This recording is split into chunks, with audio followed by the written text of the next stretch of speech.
તો 2015માં છેલ્લો દિવસથી ડેબ્યુ કરેલા એક્ટરે અમારી આજે ફાડી દીધી. આ એક્ટરે હજુ સુધી બસ કોમેડી મૂવી જ કરી છે, બટ આની આટલી સિરિયસ એક્ટિંગ જોઈને તમને વિશ્વાસ નહીં થાય. તો અમે વાત કરી રહ્યા છીએ યશ સોનીની, જેની હમણાં એક લેટેસ્ટ મૂવી આવી છે જેનું નામ છે મરણ. યશે ફર્સ્ટ ટાઈમ વિલનનો રોલ કર્યો છે, બટ એક્ટિંગ જોઈને શોક થઈ જશો. એનું કરિયર સ્ટાર્ટ થયું હતું એઝ એક સાઇડ કોમેડી એક્ટર, પછી એને એક લવર બોયનો રોલ પણ નિભાવ્યો અને હવે એક દમદાર વિલનનો રોલ કરે છે. આ મૂવી કર્યા પછી યશે બતાવી દીધું છે કે એ ખાલી કોમેડી મૂવી માટે નથી બન્યો. તો હવે વાત કરીએ આપણે મૂવીની. આ મૂવીની સ્ટોરી એક રિયલ લાઈફ બેઝ છે. તો આ મૂવી જોયા પછી તમારા મનમાં એક સવાલ થશે કે આપણા ઇન્ડિયામાં ખરેખર છોકરી સેફ છે બી કે નહીં. આ મૂવીમાં તમને ખબર પડી જશે કે સેક્સ વર્કર્સ કઈ રીતે બને છે. તો યશ સોનીના કેરેક્ટરનું નામ હોય છે રતન અને એક સિક્યોરિટી ગાર્ડ હોય છે અને સાઈડમાં છોકરીઓની દલાલી પણ કરતો હોય છે અને એમાં જ એને એક છોકરીથી પ્રેમ થઈ જાય છે.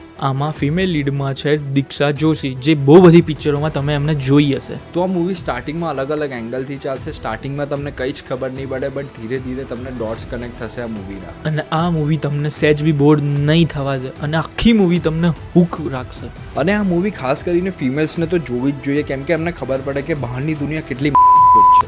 જે બીરવા નામનું કેરેક્ટર છે એ 17 વર્ષમાં જ રતન એને ઉપાડીને જતો રહે છે અને 5 વર્ષ એની સાથે જ રાખે છે. તો આ ટાઈમ એની નાની બહેન પણ એને શોધવાનું ટ્રાય કરે છે પણ એને મળતી જ નથી. આ સ્ટોરી કિડનેપિંગના અરાઉન્ડ જ ફરતી હોય છે અને સેડ પાર્ટ એ છે કે આ રિયલ બેઝ સ્ટોરી છે. તો આ મૂવીમાં કોઈ હીરો નથી, તમે વિલનના પર્સપેક્ટિવથી જ આ મૂવીને જોશો. હવે વાત કરીએ આપણે એક્ટિંગની. આ મૂવીની અંદર બધાની એક્ટિંગ સારી છે, બટ 2 એક્ટર્સ છે જેમને ટોપ નોચ એક્ટિંગ કરી છે.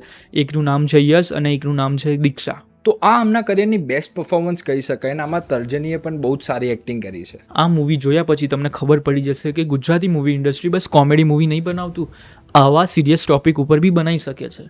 તો આમાં એક ઇન્ડિયાની એક ડાર્ક રિયાલિટી બતાવી છે કે છોકરીને એટલું મજબૂર કરી દેવામાં આવે છે કે એના માટે પ્રોસ્ટિટ્યુશન એક બેસ્ટ ઓપ્શન બની રહે છે. તો સિનેમેટોગ્રાફી જોઈને મને એવું લાગે છે કે આ એક હાઈ બજેટ મૂવી છે. તો બિરવા જોડે આમાં ભાગવાના બહુ જ બધા ચાન્સ હોય છે, બટ એ સમાજના ડરથી ભાગી નહીં શકતી કે સમાજ એને કઈ નજરોથી જોશે અને એને અપનાવશે બી કે નહીં. તો આવા જ બધા ડરથી એ ભાગી નથી શકતી. તો હવે વાત કરીએ આ મૂવી તમને જોવી જોઈએ કે ના જોવી જોઈએ. તો ડેફિનેટલી તમે મૂવી જોવા જાઓ, ટોટલી વર્થ ઇટ છે. આ મૂવી જોઈને તમને એક ડાર્ક રિયાલિટી ખબર પડશે કે છોકરીઓ જોડે હજી પણ આવી બધી વસ્તુઓ પણ થાય છે. તો આ મૂવીની અંદર એક સારો સોશિયલ મેસેજ છે, તો તમે ડેફિનેટલી આ મૂવી જોવા જાઓ.